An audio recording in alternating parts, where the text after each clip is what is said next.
Hi!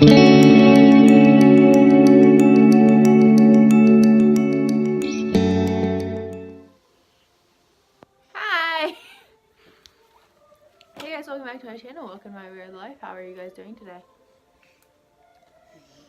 I've been doing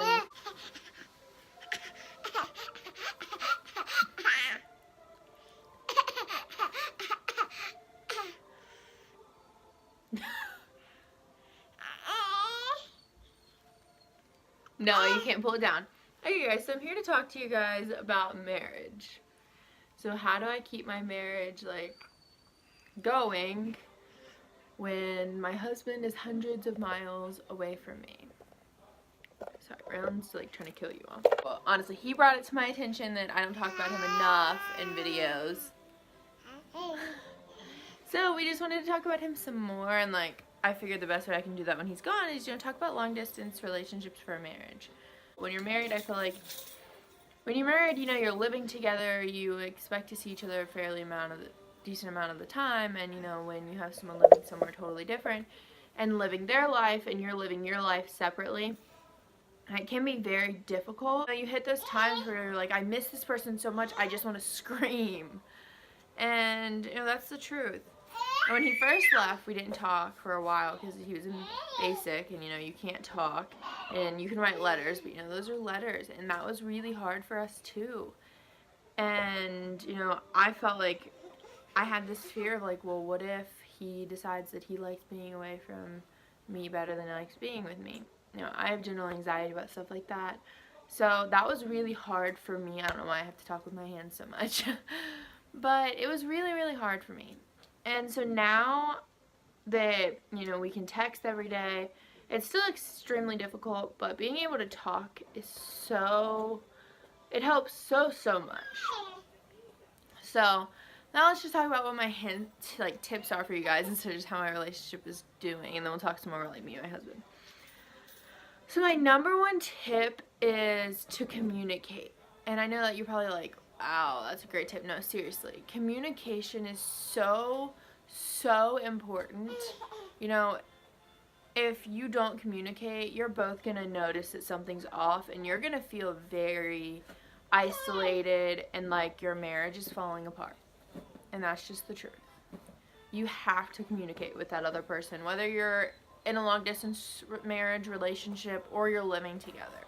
Communication is the lack of communication is the number one marriage killer.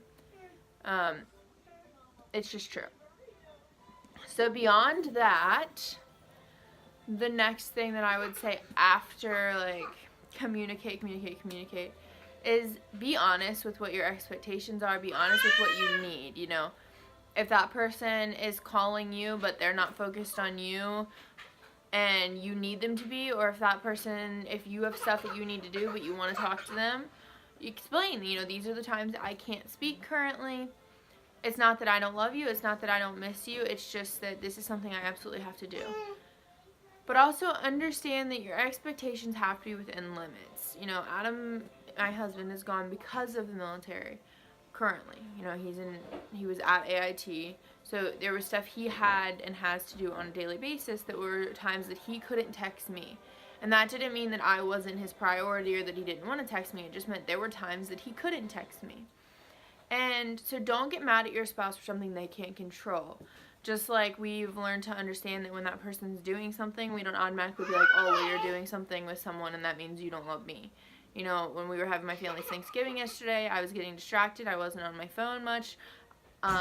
And so I didn't text back as much. So it's my dog just decided to come join me.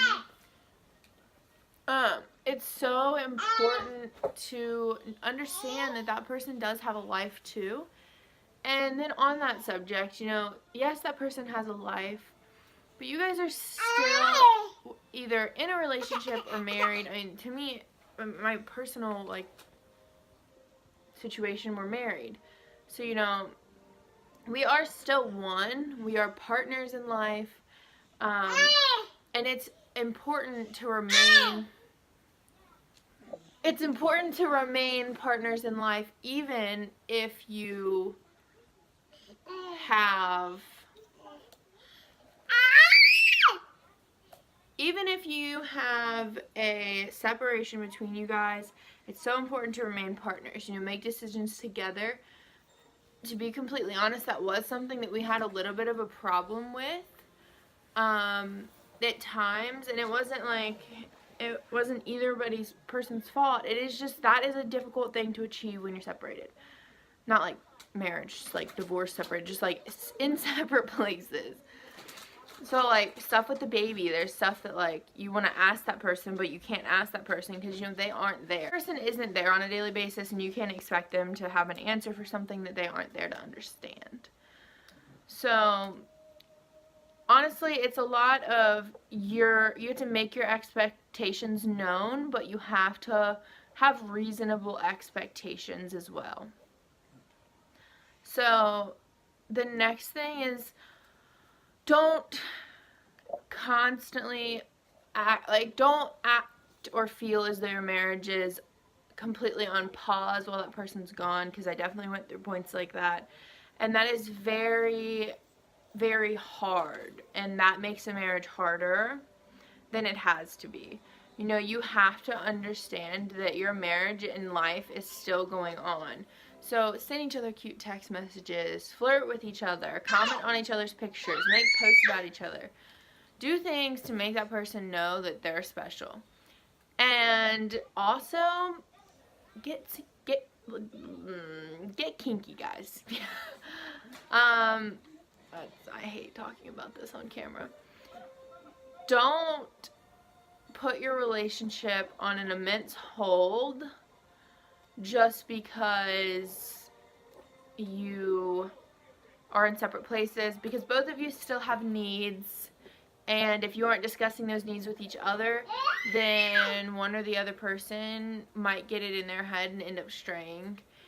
And that's the other thing. Don't automatically assume that that person is cheating on you because you're in different places and they're a human being. It's not a good or safe way to think. It is extremely stressful for both people to think those things. And if you're anything like me and you get anxiety over a lot of stuff, you kind of just got to tell yourself, you know what? I believe in my spouse. I believe that they love me. I believe in my marriage. And if they did do that, you would find out. You know? And so you can't go to that next step until you get there. Do you want to be on film? Do you want to be the focus? Okay. Okay. So anyways, make sure that she just loves me so much, guys. Adam's actually never met her, but anyways. So now let's just throw in a couple facts about me and Adam because he wants you guys to know more about him. So, nicknames that we call each other. That's actually another thing is talk about what you guys like. Learn more about each other while you're separated and ask questions. I've always called Adam by his first and middle name. Forever. I only call him Adam on here or when I'm referring to him when he's not around. And so I never knew that he liked that. That was just what I called him. And then I found out that's what he really likes me calling him that. So he calls my favorite thing for him to call me is beautiful or baby. I mean, it just is. I love him so much and I always will. And I feel like I wish that I could sit here and tell you guys that marriage is perfectly easy, because it's not. You know, you go through your struggles, but I would never want to go through it with anyone else but him. We actually just had our anniversary for when we started dating a couple days ago, and you know, that was really exciting. And it sucks, you know, you're apart for so many things. He wasn't here for Easter. He wasn't here for my birthday. He wasn't here for things that I wanted him to be here for, but at the same time, you know, next year it's going to make those events so much more special because he will be here for them. And sorry guys, I just love him so much. And I know that he loves me so much.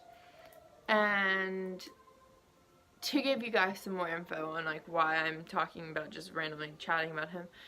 So he did mention that I should give him a shout out. So I gotta shout out my husband for being a lame-o. But it just, you know, made me realize I want you guys to understand the love that I have for him. And I did not talk about him a lot intentionally. It's just more that, you know, it is difficult to focus on someone being gone 24/7 because it hurts a lot. And it's very difficult. And I'm raising a child, so I can't just pause and cry and be constantly sad that he's gone. Even though it does constantly hurt and consistently, it is not, I wouldn't say it's consistent pain in my heart because he's my spouse and he's the love of my life and I want him to be here.